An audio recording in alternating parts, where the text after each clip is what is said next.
কিছু প্রশ্ন এসেছে, উত্তর শোনেন, কাজে লাগবে। আমাদের এখানে বিয়েতে ডিজে গান বাজনা ছাড়া বিয়েটাই জায়েজ হয় না।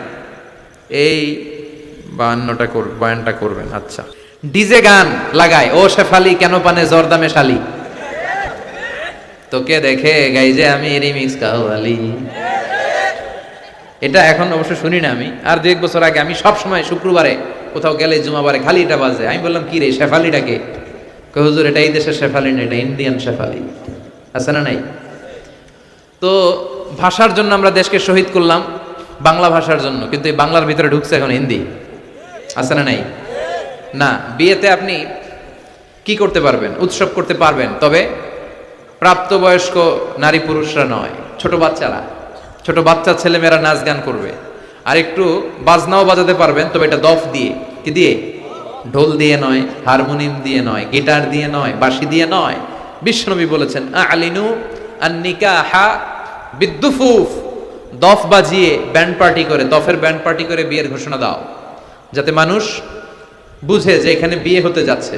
খেয়াল রাখবেন, বিয়ে ছাড়া পতিতালয়ে মানুষ যা করে অবৈধ সম্পর্ক, বিয়ের পর একজন নারী পুরুষের মধ্যে ওই দৈহিক সম্পর্কটাই হয়, একই জিনিস হয়, কিন্তু ওইটা হারাম, এইটা হালাল।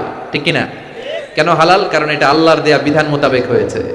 আর এটা লুকিয়ে লুকিয়ে চোরের মতো নয়, সামাজিক স্বীকৃতি নিয়ে তারা এই ভালোবাসার সম্পর্ক গড়েছে। চিল্লায় বলেন ঠিক কিনা? এজন্য বিয়েটা হালাল, আর হালালে বরকত দেয় কে?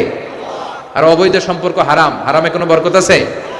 তার মানে এই ডিজে গান বাজনা এগুলো করা যাবে না। হাই বিটের যে গানগুলা লাগায়, ছেলে মেয়েদের এমনি ডান্স দিতে মনে চায়, আছে না নাই? এগুলো বাজানো যাবে না। তবে হ্যাঁ, বিয়েতে একটু অনুষ্ঠান করা যাবে, গায়ে হলুদ লাগানো যাবে, তবে নারীরা ওইখানে কোনো পুরুষ থাকতে পারবে না। শুধু বিয়েতে কেন, এমনিও হলুদ লাগানো যায়। যারা রূপচর্চা করে, স্কিনের ব্যাপারে সচেতন, গায়ের স্কিনটাকে সৌন্দর্য যারা বাড়াতে চান, তারা হলুদ লাগাতে পারেন। বুখারীতে একটা হাদিসে এরকম হলুদের বর্ণনা আছে, আপনি লাগাতে পারেন। তবে ওইখানে কোনো পুরুষ যেতে পারবে গায়ে হলুদের অনুষ্ঠানে? না। পুরুষরা বসে ওখানে খাবে, নারীদেরটা নারীরা। ওখানে নারী পুরুষের সংমিশ্রণ হলে তৃতীয় পক্ষ চলে আসে, সেটার নাম শয়তান। চিল্লায় কর ঠিক কিনা? আল্লাহ আমাদেরকে বোঝার তৌফিক দান করুক। আমরা পড়ি আমিন।